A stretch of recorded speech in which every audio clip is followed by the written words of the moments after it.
Some women marry for love, some marry for safety, but Emma Carver married a man the whole town feared, never knowing he would lead her into a world no one believed existed. The wind clawed across the Wyoming frontier like a living creature that refused to sleep. It howled through the narrow streets of Larkspur, rattling windows and warning every soul that winter was coming early and coming hard. In 1885, a woman alone didn't stand a chance against a storm like that. Emma Carver knew it well as she stepped off the icy train platform, clutching the handle of her only trunk. Her old life had collapsed with the silver mine back east, leaving her with nothing but the clothes on her back and a heart still beating out of pure stubbornness. That was when she saw him. Rough Ben Turner stood near the edge of the platform, half-shadowed beneath the wooden awning. He wore a coat stitched from animal hides, torn in more places than whole. His boots were weather-beaten, his gloves patched, and his face carried the hardened look of a man who had wrestled with the mountains and somehow lived to see another sunrise. The townspeople didn't trust him. Some said he slept in caves. Others whispered he had nothing but a bed of pine needles and a pocket full of regrets. They called him the poorest man in the territory. But when his eyes lifted to meet Emma's, she saw something new. Not danger, not cruelty, something quiet, something steady, something that made her believe he would not leave her in the cold. The marshal didn't give her long to decide. Without a family or a husband, no boarding house would keep her through the winter. She had two choices: return east to starvation, or accept a frontier marriage to a stranger. Emma's breath shook as she studied Ben Turner again. He didn't speak much, didn't move much either. He simply stood waiting for her answer as the wind threw snow sideways across the platform. She surprised even herself when she stepped toward him. Minutes later, the circuit judge read the simple frontier vows. No flowers, no music, no rings. Just a woman desperate to survive, and a man wrapped in hides who seemed more mountain than human. When it was done, Ben lifted her trunk onto his shoulder with ease. He didn't turn toward the welcoming lamps of town or the open road. Instead, he nodded to the towering ridge rising like a stone crown above the valley. "Stay close, Emma. Keep your eyes on my tracks." And just like that, they left the last piece of civilization behind. The forest swallowed them whole within moments. Tall pines blocked out the fading daylight, turning the path into a shadowed tunnel where every breath hung in the air. Emma felt the temperature plummet as they climbed. Her boots were thin, her skirt stiff with cold. She had never felt so out of place, yet something inside her pushed her forward. Ben walked with a strange, silent confidence. Every few steps he paused to listen, not for wolves or outlaws, but for the mountain itself. It was as if the land spoke to him in a language she could not hope to understand. He studied the wind, the trees, the snowpack. Each detail carried meaning. Emma tried to steady her breathing, but fear crept into her chest like a slow-burning fire. She had married a man she knew nothing about, a man the town avoided, a man leading her into a wilderness that could swallow her bones before sunrise. Within an hour, her legs ached and her lips trembled, but she kept walking. Halfway up the ridge, Ben lifted a hand. Emma froze. Her pulse hammered in her ears as she searched the shadows for danger. Instead, Ben knelt beside a small frozen stream. He chipped through the thin layer of ice with practiced ease and dipped a wooden cup into the clear water. "Drink this, Emma. The air thins as we climb. You'll lose your strength if you don't keep water in your blood." His voice was gentle, low, steady. She took the cup, her fingers brushing his. His skin was rough but warm. The water stung her teeth with cold, but it revived her like medicine. As they continued upward, the wind sharpened. The trail narrowed until it felt like they were walking on the spine of the world. Emma's breath came in tight bursts. Her heart screamed at her to turn back, but she forced her feet to follow Ben. She had nowhere else to go, and strangely she trusted him more with every step. The first flakes of snow drifted down, brushing her cheeks like cold feathers. Ben glanced at the sky. "We need shelter for the night." Emma looked around, terrified. All she saw were trees, stone, and darkness. But Ben moved with certainty, guiding her to a rocky overhang just wide enough to huddle beneath. There was no fire yet, no warmth. Only the two of them and the rising storm. Ben knelt, gathering dry needles and branches. His movements were calm and sure, as if the weather meant nothing to him. He pulled a small kit from his pack, struck steel against flint, and coaxed a tiny spark into life. Emma watched in awe as the fire grew from nothing, filling the shallow cave with a golden glow. "The mountain speaks if you know how to listen," he said quietly. Emma studied his face, lit by the firelight. The man the town called the poorest soul in Wyoming looked nothing like the broken drifter she expected. He looked like someone forged by the land itself. And somewhere deep inside her chest, something warm began to stir. Within the next few paragraphs, include the required audience hook. Here it comes naturally. Emma pulled her shawl tighter as the fire crackled, feeling something shift in her heart. If this story is touching your heart already, let me know in the comments where you are watching from, and if you have ever gone through something similar. Also, tell me what you would like me to improve in future stories. She breathed deeply, letting the warmth return to her fingers. Ben glanced at her softly. "Rest now. Tomorrow the climb becomes real." Emma lay beside the fire, closing her eyes as the storm began to roar. She didn't know it yet, but the path ahead would lead her to a place no map had ever marked.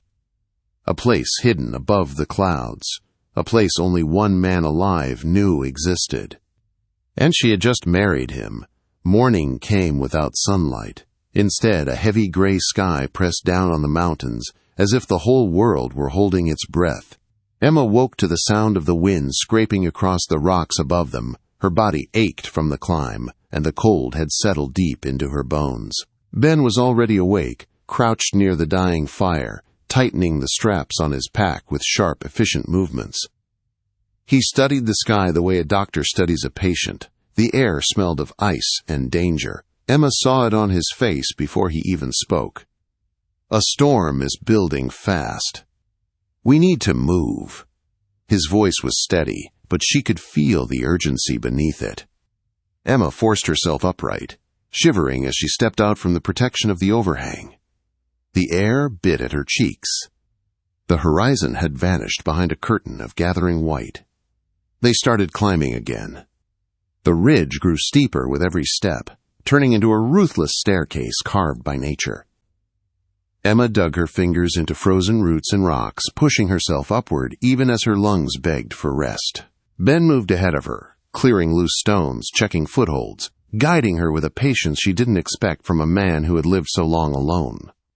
Soon, the trees thinned, shrinking into twisted shapes shaped by years of brutal wind. Ben explained that this high line where the trees turned into stunted shrubs was the edge of survival. Out here, the mountain decided what lived and what didn't. The wind rose sharper, carrying icy pellets that stung her skin. A moment later, the sky cracked open, unleashing a torrent of snow that seemed to fall sideways. Emma squinted against the white blur, gripping a jagged boulder as the world tilted around her. Her boots slid on a patch of hidden ice. Her stomach dropped. She felt herself slipping toward the steep drop below. Ben was on her in an instant. His hand locked around her wrist with a strength that felt carved from stone itself. He braced his feet, using his own weight to pull her away from the edge. She crashed against his chest, breathless and trembling. "You're all right. Stay with me." He held her there a moment longer than necessary, shielding her from the storm until her breathing steadied. Something about the warmth of his coat, the steadiness of his heartbeat, made the terror melt just a little. When he finally stepped back, he guided her into a narrow crack between two massive slabs of granite. The shelter wasn't much, but it broke the worst of the wind. "We wait here until the worst passes." Emma tried to stay calm, but her hands were shaking for more than the cold. She stared at him as he removed his thick robe of hides and wrapped it around both of them. She felt his body heat slip around her like a protective wall. To keep her mind from the storm raging outside, Ben began to speak in that steady, deep voice she was growing to trust. He didn't talk about trapping or danger. He spoke of the stars. He whispered about how the tribes of the region used them to guide their journeys. He told her about constellations she had never heard of, about the patterns that never changed no matter how bitter the winter became. Emma rested her head gently against his shoulder. Through his tattered coat she could hear the firm, reassuring beat of his heart. That sound anchored her more than anything else in the world. Hours passed. The storm showed no sign of easing. At some point, Ben drifted into an exhausted sleep, his chin resting lightly against the top of her head. Emma shifted slightly, trying to ease the numbness in her legs. As she moved, something metallic slipped from the hidden pocket inside his coat. A glint of gold. Her breath caught as she picked it up. It was a heavy locket, finely crafted. The kind that belonged to a wealthy family back east. Its surface was engraved with delicate lines, beautiful and expensive looking. What was a man like Ben doing with something like this? Emma opened it with trembling fingers. Inside was a tiny portrait of a woman dressed in fine clothing. Not frontier clothing, not mountain clothing. A woman of society. A woman who belonged in a polished ballroom rather than a snowy ridge.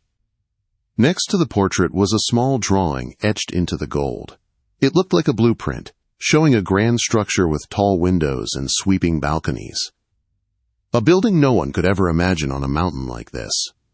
Before Emma could make sense of it, Ben's hand closed gently over hers. That belongs to another life. His eyes were open now, watching her with calm acceptance rather than anger. She returned the locket to him, her eyes searching his rugged face. "You're not who the town believes you are." Ben tucked the locket back into his coat. His voice dropped to something softer than the wind. "People judge by the clothes a man wears. They never look deeper." The storm began to ease. A new stillness washed over the ridge, the kind that follows only the fiercest winter tempests. Ben stood, scanning the silent white world around them. "Come, dawn is near. It is time you see what I brought you here for." They stepped out from their rocky shelter. The rising sun hit the fresh snow, turning the entire mountainside into a blinding mirror of light. Emma shielded her eyes as Ben smeared a thin line of black soot beneath them. "For the glare. Without it, you won't see anything by noon." They climbed again, higher, deeper into the thinning air. The path narrowed into a razor edge of rock. One misstep meant to fall too far to survive. Emma's muscles screamed for rest, but something inside her refused to stop. Maybe it was pride. Maybe it was faith. Maybe it was the way Ben kept glancing back, waiting for her to catch up. Finally, they reached a vertical cliff face that looked impossible to pass. Emma stared up at it in disbelief. "We're trapped. There's no way around." Ben walked to a cluster of frost-covered cedars and brushed aside a curtain of branches. Behind them was something she could hardly comprehend. A hidden staircase carved straight into the mountainside. Hand-shaped stone, reinforced beams. A secret passage. Emma's breath left her in a rush. Ben stepped onto the first stair and reached out his hand. "Up here, Emma, the world becomes something entirely different." She placed her hand in his, letting him guide her upward into the unknown. The staircase, hidden behind the frost-covered cedars, climbed upward like the spine of an ancient creature. Emma followed Ben step by step, her legs burning with each rise. But she refused to stop. The carved stone was cold beneath her hands, yet solid, as if some master builder had shaped each piece with patient devotion. Above her, Ben moved with quiet certainty, guiding her through the narrow passage carved by his own hands long before she ever knew his name. As they climbed, the walls of the natural chimney glowed with pale morning light reflecting off the snow outside. Ben explained that he had built the steps using an old method he learned from stonemasons back east. Stones fitted without mortar, allowed the mountain to shift and breathe without breaking. Emma listened closely, amazed that the man she met only a day earlier carried so much skill hidden beneath his ragged clothes. When they finally reached the top, the tight passage opened into a wide plateau she never could have imagined. The world below disappeared behind the ridge, replaced with a sea of rolling white clouds that hugged the peaks like soft blankets. The wind gentled, brushing her face with surprising warmth. Emma stared around in disbelief. It felt like stepping into another universe. Ben stood beside her, watching her wonder with a look she couldn't read. His voice softened. "This is only the beginning. Come with me." They followed a gentle slope, down into a valley, hidden so well that no traveler in the valley floor would ever know it existed. Emma expected barren stone and ice, but instead she felt warm air rise from the ground. The scent of damp moss floated through the crisp mountain breeze. She loosened the top of her heavy coat, astonished. "How can it be warm here?" she asked, though her voice came out as little more than a breath. Ben led her to a small pool where steam rose from a perfect mirror of clear water. "Hot springs," he said. "This valley sits on a pocket of warm earth. Snow melts faster here. Plants survive the cold. The storms pass overhead, and the rocks shield the wind. Nature built this place for those strong enough to reach it." Emma crouched beside the steaming pool, dipping her fingers into the water. It was warm, almost soothing. She looked around slowly. Ferns, grasses, and even wildflowers clung to the slopes, thriving where nothing should. It felt like a secret garden suspended between earth and sky. They walked deeper into the valley, following a trail worn only by Ben's footsteps. He showed her a patch of winter grass, tough enough to grow even in the worst storms. He pointed out small pools he used for washing, and others deep enough to warm tired limbs after long hunts. The deeper they went, the more it felt like stepping into the heart of a dream. And then Emma saw it. A shape rose through the drifting mist ahead. A towering silhouette of timber and glass perched on a bed of white quartz. At first she thought it was an illusion created by the shifting fog. But as they drew closer, the lines sharpened, revealing windows larger than any she had ever seen on a frontier home. Sunlight touched the surfaces, scattering soft gold across the valley. Emma stopped walking altogether. "Ben, what is that?" He stood beside her like a guardian, unveiling a long hidden truth. "That is home." Her chest tightened. This was no shack, no dugout in the earth, no crude cabin built from whatever wood a man could find. This structure was something else entirely, something impossible for a lone man to build with his bare hands. But Ben Turner wasn't just any man. As they drew nearer, the details grew clearer. The walls were built from massive cedar logs, carved smooth and fitted perfectly. Glass panes stretched across the front, catching the last rays of the setting sun. The roof sloped gently, designed to let the weight of snow slide safely away.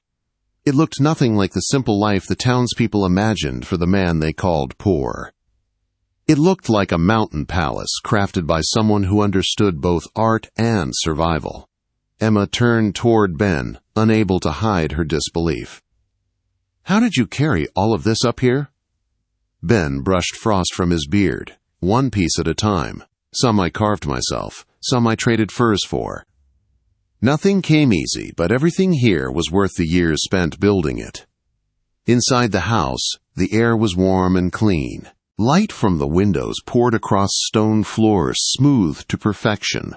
Shelves filled the walls, carved by hand and stocked with tools, books, and maps. She stepped deeper into the main room, feeling as if each breath warmed her from the inside.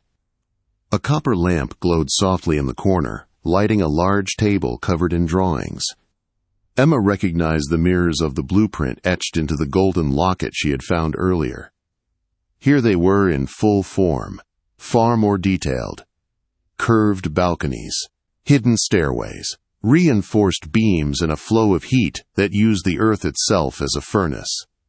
She traced the edge of one of the papers, barely able to breathe. "You built this? All of it?" Ben stood beside her, the firelight softening the harsh angles of his face. His voice held a truth he could no longer hide.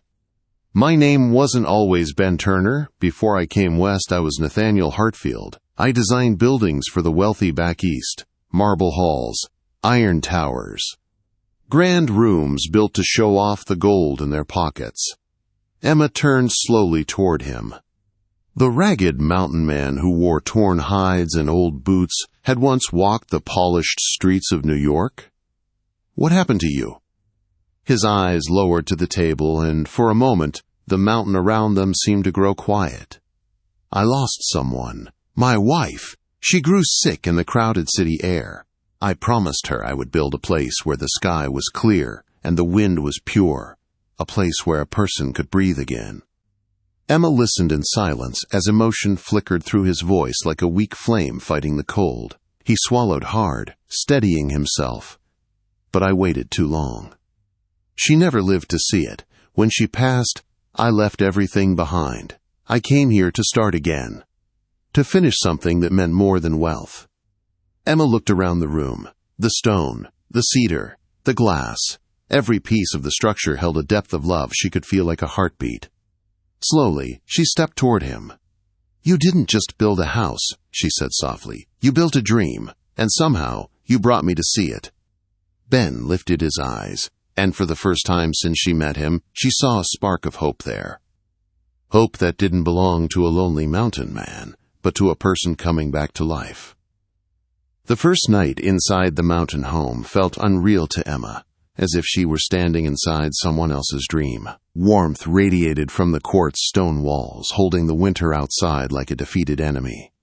The floor beneath her feet was smooth slate, cool to the touch, yet comforting after the long climb. Ben moved through the large room, lighting lamps one by one, filling the space with a soft amber glow that made every carved beam look alive.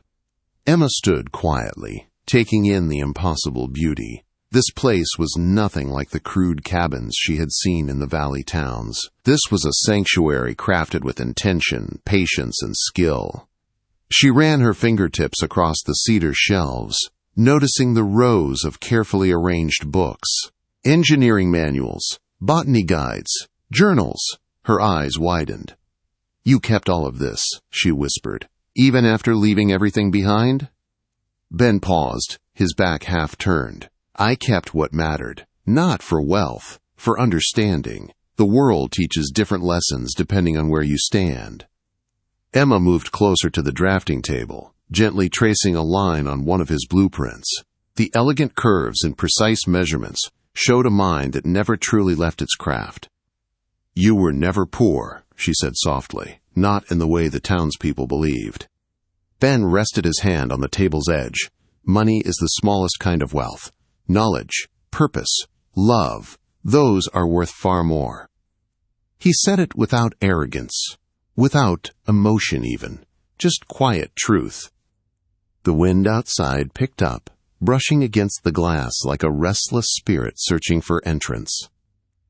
Emma shivered, not from fear, but from the sudden realization that she was standing in a world built from one man's pain and perseverance.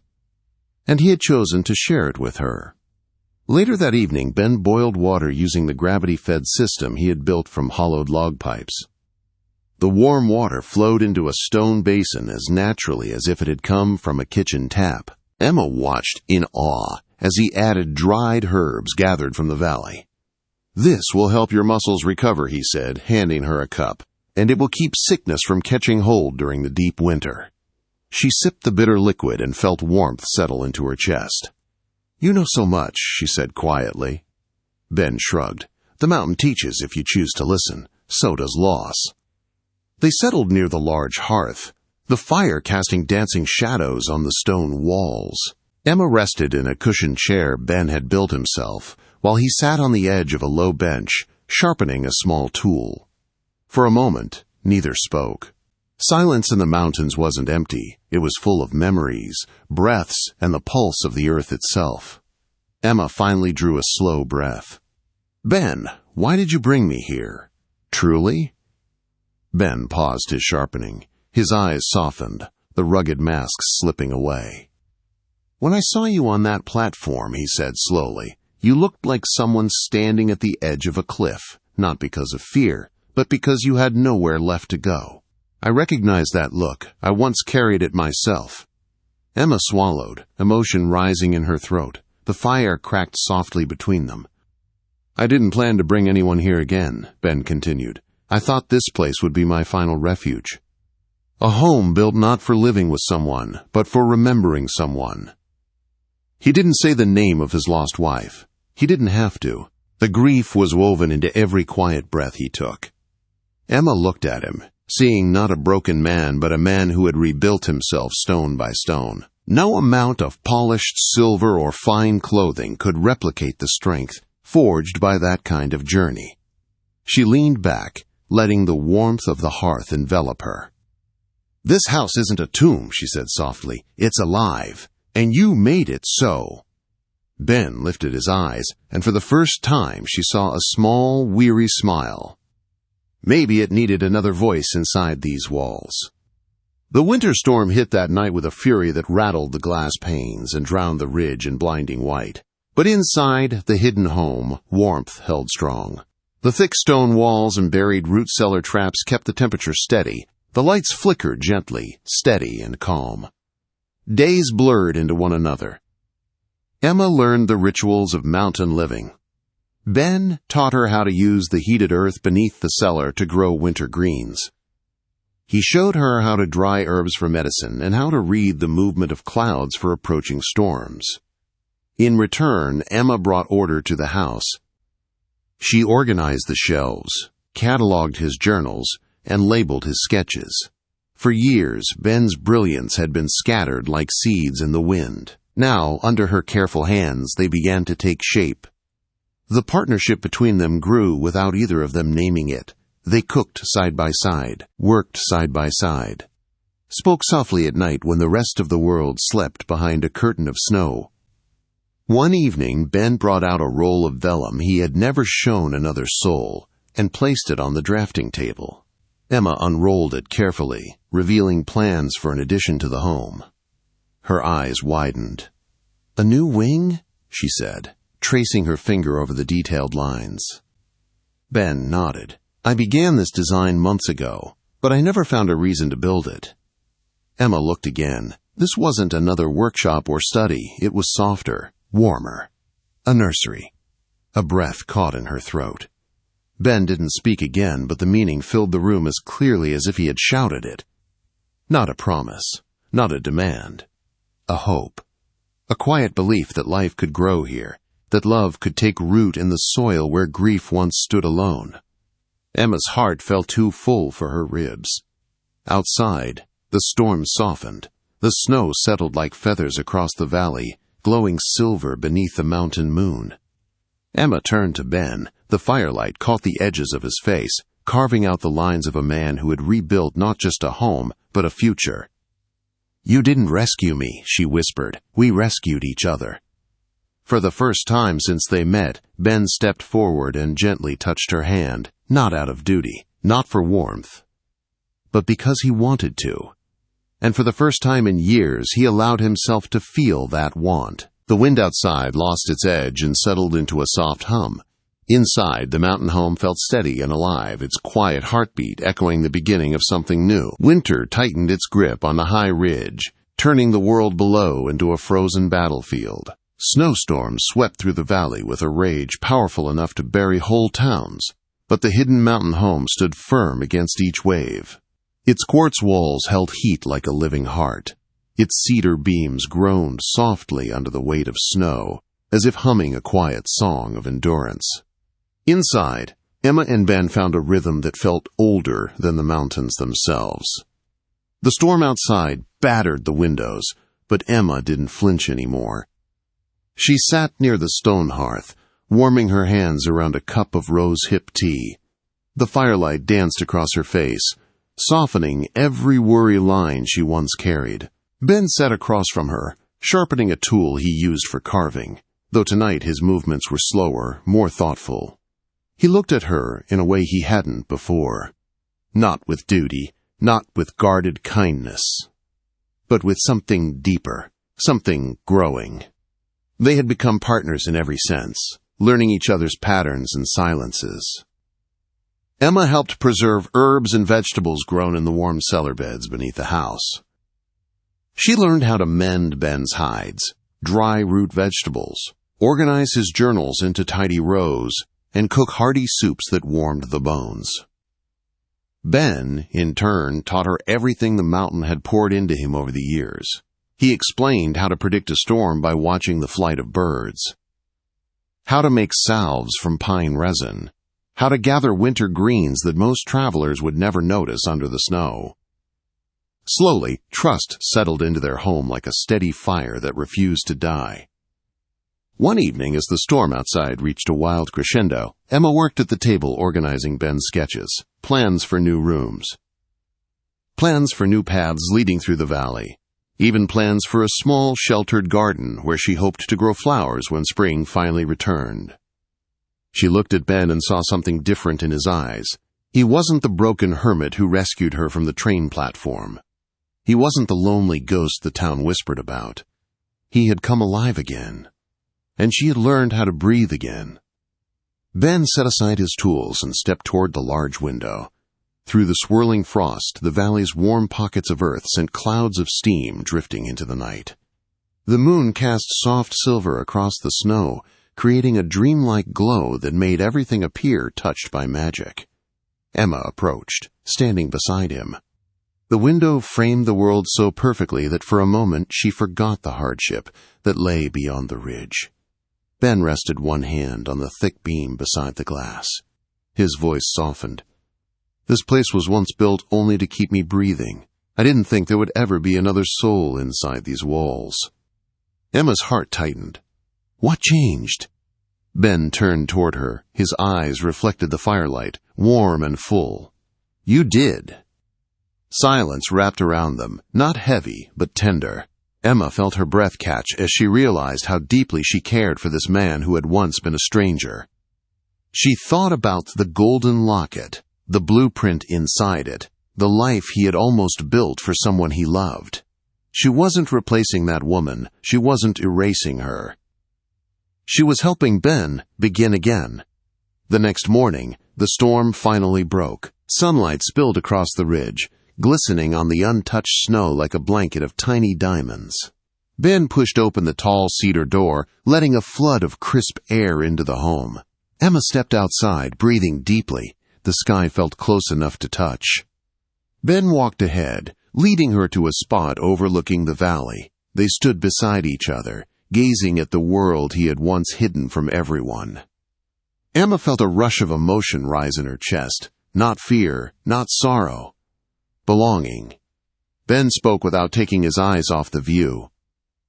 "I used to think I built this place to escape the world, but now I understand something I never saw before." Emma turned, waiting. A home isn't complete until someone else's heartbeat fills it too. Her eyes warmed, blurring with emotion. Ben reached out, taking her hand without hesitation this time, not for safety, not for guidance, simply because he wanted to hold it. Winter slowly softened into spring. Tiny blades of green pushed through the thawing earth inside the valley. Birds returned, singing in the early morning light. Emma planted her first seeds in the heated soil of the cellar beds. Ben carved new beams for a room he designed with her in mind, a sunroom where she could write, organize their plans, and grow flowers of colors the mountains rarely saw. Together, they expanded the home with steady hands and hopeful hearts. One quiet morning, as they walked along the stone path Ben had built long before Emma arrived, she stopped him. She looked into his eyes with all the strength she had found since stepping onto that freezing train platform months ago. "Ben, I want to stay, not because I have nowhere else to go, but because I choose this. I choose you." His breath caught. For a moment, he said nothing, letting her words sink into him like warmth spreading through cold earth. Then he pulled her into his arms, holding her with a gentle certainty that made her knees weaken. "You saved this place, Emma. You saved me." Life on the ridge became not just survival, but love. A quiet, steady love built on trust, resilience, and the shared understanding of two people who learned to rise again. They no longer feared the storms. They no longer felt alone in the wilderness. The hidden valley above the clouds, once a sanctuary for one man's grief, became a kingdom for two hearts finally finding home. And Emma knew with absolute certainty she had not married the poorest man in Wyoming. She had married the richest man she had ever known.